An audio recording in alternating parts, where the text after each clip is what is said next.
Episode 102, Farhat pulang.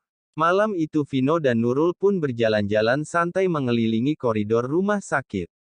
Vino mengorek lebih dalam tentang apa yang disukai Nurul dan apa saja yang dibenci oleh Nurul.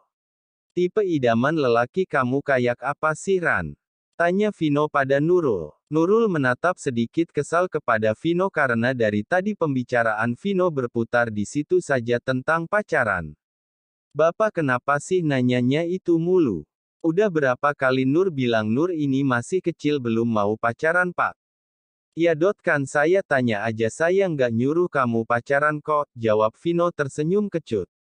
Kira-kira nih kalau kamu udah berumur udah dewasa lah pokoknya mau cari laki-laki yang seperti apa? Seperti apa ya? Mungkin yang seperti Mas Farhat, sahut Nurul sambil memutar bola matanya, yang tua. Sahut Vino percaya diri. Nurul tersenyum tipis melihat responnya Vino, bukan tuanya, maksudnya tuh kan Mas Farhat penyayang baik sayang sama keluarga sayang Kak Melisa. Ya walaupun beberapa kali bikin Kak Melisa salah paham, tapi Mas Farhat itu baik. Dari dulu dia tuh baik banget sama keluarga Nurul, sosok Farhat memanglah lekat di hati Melisa sebagai pria yang baik. Tak heran jika dulu mereka menganggap Farhat seperti ayah mereka.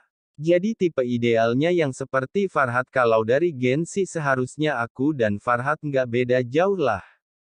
Cuma ya ku akui sifat kami agak berbeda, pikir Vino sambil angguk kepala, kalau bapak kenapa belum nikah?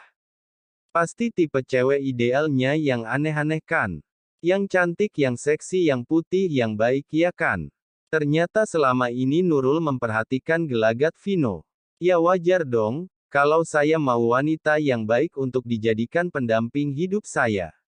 Nggak mungkin saya memilih wanita sembarangan untuk dijadikan elbu dari anak-anak saya, sahut Vino membela diri. Tapi jodoh itu kan cerminan diri pak kalau kitanya baik ya mudah-mudahan jodohnya. Baik tapi kalau kitanya nggak baik ya jangan berharap lebih deh dapat jodoh yang baik juga, lagi, dan lagi Nurul membuat Vino terkena mental 7 turunan. Bagaimana bisa anak sekecil dia membicarakan hal itu? Batin Vino sedikit kesal dan minder karena memang benar dirinya bukan orang baik. Terus menurut kamu saya nggak baik gitu? Vino bertanya kepada Nurul tentang sifatnya, sejauh ini sih enggak, hahaha. Enggak baiknya saya di mana coba? Vino semakin panas dingin melihat Nurul menertawakannya, ya banyak pak. Lagi-lagi Nurul mengatakan dengan enteng tanpa beban, coba kamu jelasin enggak baiknya saya di mana? Nggak baiknya bapak itu bapak selalu ngeliat perempuan dengan tatapan kayak gitu, seperti apa ya Nurul pernah lihat di film-film tepatnya laki-laki nakal gitu loh pak. Nurul mempraktekkan sorot mata Vino yang terlihat aneh itu, masa iya, batin Vino. Ia bertanya-tanya dalam hatinya, jadi itukah yang membuat Nurul selama ini tidak begitu peka dengan segala macam usahanya. Loh, kok belum tidur? Tanya Bian yang baru keluar dari ruangan pasien, belum ngantuk pak, jawab Nurul dengan wajah berbinar. Tidur gih, nggak baik lo tidur malam-malam entar darah rendah, entah karena dia dokter, Nurul merasa Bian ini sangat perhatian. Hehehe iya, pak, Nurul tampak sangat ceria menanggapi Bian. Hehehe iya pak, gumam Vino menirukan jawaban Nurul dengan bibir dimiring-miringkan. Bian, gimana kakak kamu nggak ada keluhan kan? Nggak ada pak aman, Nurul tersenyum lembut ke arah Bian, tatapannya beda saat sedang bersama Vino. Tatapannya kepada Bian seperti tatapan seseorang yang sangat menghormati orang yang lebih tua sedangkan tatapannya ke Vino seperti seorang teman yang sebaya jadi dia bisa menatapnya tanpa segan. Bian pun berpamitan untuk mengecek pasien lainnya. Tak lupa dia memberikan lambaian tangan kepada Nurul. Ya tampaknya karena obrolan mereka sangat asyik kemarin mereka jadi lebih akrab. Hiish, turunin tangan kamu, Vino menarik turun tangan Nurul. Kalau dia manggil kamu adik jangan disahutin, ucap Vino. Ia tampak sewot sekali setiap mendengar Bian memanggil Nurul adik, kenapa pak? Kak, Melisa dan Kak Dika, juga manggil aku adik kok. Lia, mereka kan kakak kamu, dia kan bukan siapa-siapa kamu, sahut Vino ketus. Bapak juga bukan siapa-siapa Nurul, tapi Nur nggak keberatan dipanggil Ran beda dari yang lain, ya memang tidak ada yang memanggilnya begitu selain Vino. Teman-teman di sekolahnya pun tidak semua memanggil nama lahirnya yaitu Kirana. Dan sekali lagi Nurul membuat Vino terjungkal dengan jawaban SAVAGE-nya. Hendak membantah pun Vino tak bisa, dia hanya bisa menghela nafas sambil tersenyum pahit. Pagi harinya, Nurul terbangun di bawah ranjang tidur Melisa, ya itulah kelebihannya atau bisa disebut kekurangan karena kalau tidurnya terasa nyaman Nurul akan melancong jauh dari titik awal. Tiba-tiba Farhat muncul hingga membuat orang di sana terkejut terheran-heran. Sayang, kenapa kok kamu dirawat lagi? Apa separah itu? Lah, kok Mas udah di sini?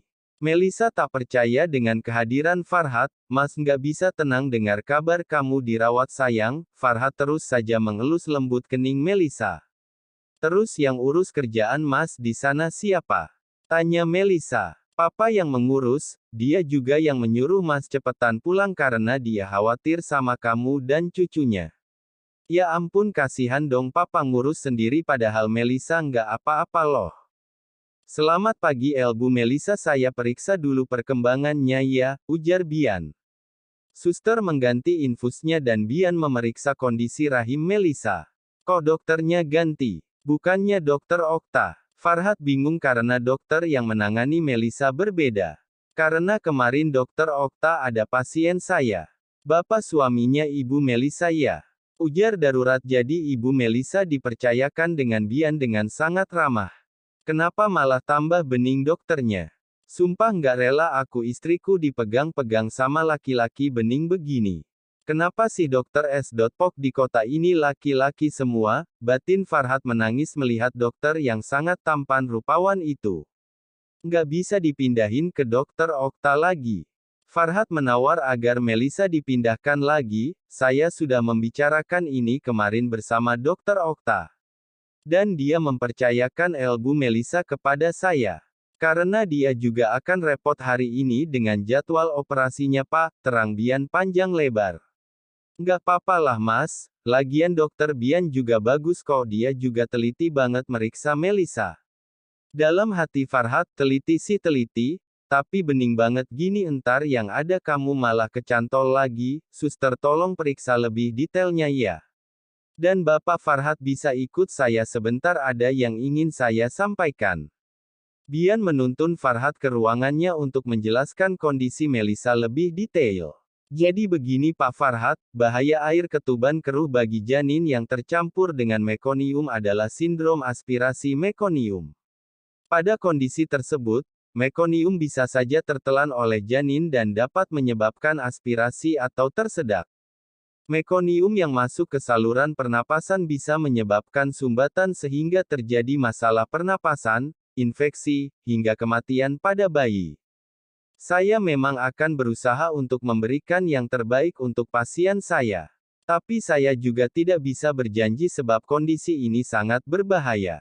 Apabila dipertahankan akan ada kemungkinan mengancam nyawa janin dan juga ibunya. Sebenarnya saya juga berat menyampaikan ini kepada Bapak. Saya mengerti betul Bapak mengharapkan anak-anak Bapak lahir dengan selamat. Saya akan terus berusaha. Kalau sampai minggu depan kondisi rahim Ibu Melisa tidak membaik, maka saya sarankan kita mengaborsi anak Bapak. Karena kalau dibiarkan bisa-bisa nyawa Bu Melisa terancam juga. Tutur Bian panjang lebar lah juga menunjukkan hasil pemeriksaan CT scan dan juga hasil USG-nya kepada Farhat. Kaki dan tangan Farhat langsung bergetar mendengar itu. Bagaimana tidak? Jantung Farhat serasa berhenti sesaat. Bagaimana jika dalam seminggu tidak ada perubahan? Apakah kita tidak bisa meneruskan melahirkan anak kami?